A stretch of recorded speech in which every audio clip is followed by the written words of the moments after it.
Julia Niche to do the Declaration of Independence. Who remembers that?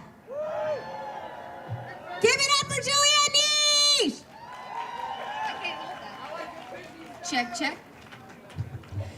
It's actually World War II dress, victory rolls, red lipstick, not 1950s. Fight the fascists. Y'all pay attention to this and see if any of it sounds familiar. When, in the course of human events, it becomes necessary for one people to dissolve the political bands which have connected them to another, and to assume among the powers of the earth the separate and equal station to which the laws of nature and of nature's God entitle them. A decent respect to the opinions of mankind requires that they should declare the causes which compel them to that separation. We hold these truths to be self-evident, that all men are created equal, that they are endowed by their Creator with certain unalienable rights. Among these are life, liberty, and the pursuit of happiness. That to secure these rights, governments are instituted among men, deriving their just powers from the consent of the governed. That whenever any form of government becomes destructive to these ends, it is the right of the people to alter or to abolish it and institute new government, laying its foundation on such principles and organizing its power in such form as to them shall seem most likely to affect their safety and happiness. Prudence indeed will dictate that governments long established should not be changed for light and transient causes. And accordingly, all experience hath shown that mankind are more disposed to suffer while evils are sufferable than to right themselves by abolishing the forms for which they are accustomed. But when a long train of abuses and usurpations, pursuing invariably the same object, evinces a design to reduce them under absolute despotism, it is their right, it is their duty to throw off such government and institute new government. Such has been the patient sufferance of these colonies, and such is now the necessity which constrains them to alter their former systems of government. The history of the present king is a history of repeated injuries and usurpations, having in direct object the establishment of an absolute tyranny over these states. To prove this, let facts be submitted to a candid world. He has refused his assent to laws, the most wholesome and necessary for the public good. He has refused to pass laws for the accommodation of people unless those people would relinquish the right of representation in the legislature, a right inestimable to them and formidable only to tyrants. He has dissolved representative houses repeatedly. He has refused for a long time after such dissolutions to cause others to be elected, whereby the legislative powers, incapable of annihilation, have returned to the people at large for their exercise, the state remaining in the meantime exposed to all the dangers of invasion from without and convulsions within. He has endeavored to prevent the population of these states, for that purpose obstructing the laws of naturalizations of foreigners, refusing to pass others to encourage their migrations hither, and raising conditions of new appropriations of land. He has obstructed the administration of justice by refusing his assent to laws for judiciary powers.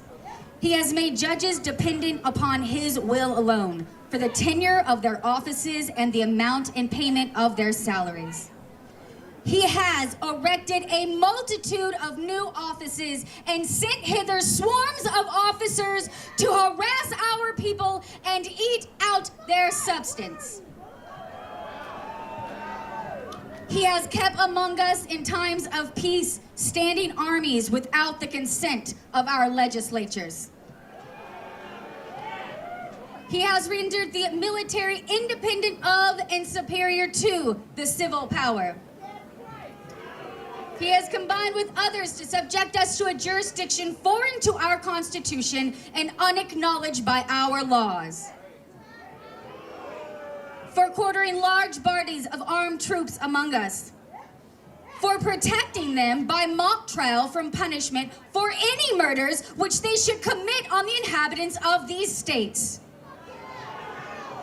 for cutting off our trade to all parts of the world, for imposing taxes on us without our consent, for depriving us of trial by jury, for taking away our charters, abolishing our most valuable laws, and altering fundamentally the forms of our government.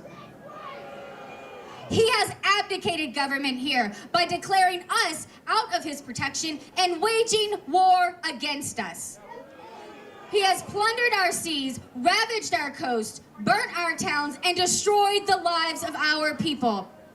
He is, at this time, transporting large armies of foreign mercenaries to complete the works of death, desolation, and tyranny, already begun in circumstances of cruelty and perfidy, scarcely paralleled in the most barbarous of ages, and totally unworthy of the head of a civilized nation. He has constrained our fellow citizens to bear arms against their country, to become the executioners of their friends and brethren, or to fall themselves by their hands. He has excited domestic insurrection amongst us. In every stage of these oppressions, we have petitioned for redress in the most humble terms. Our repeated petitions have been answered by repeated injury. A prince whose character is thus marked by every act which may define a tyrant is unfit to be the ruler of a free people. Nor have we been wanting in attention to our brethren. We have warned them of the attempts of their legislatures to extend an unwarrantable jurisdiction over us. We have reminded them of our circumstances in immigration and settlement here. We have appealed to their native justice and magnanimity. We have conjured them by the ties of our common good to disavow these usurpations. They too have been deaf to the voice of justice and consanguinity. We must therefore acquiesce in the necessity which denounces our separation. We, the representatives of the United States of America in Congress assembled, appealing to the Supreme Judge of the world for the rectitude of our intentions, do, in the name and by the authority of the good people of these colonies, solemnly publish and declare that these united colonies are and of right ought to be free and independent states.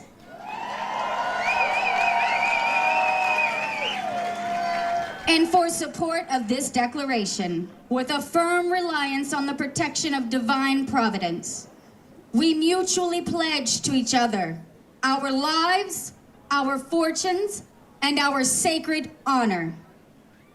Fuck fascism!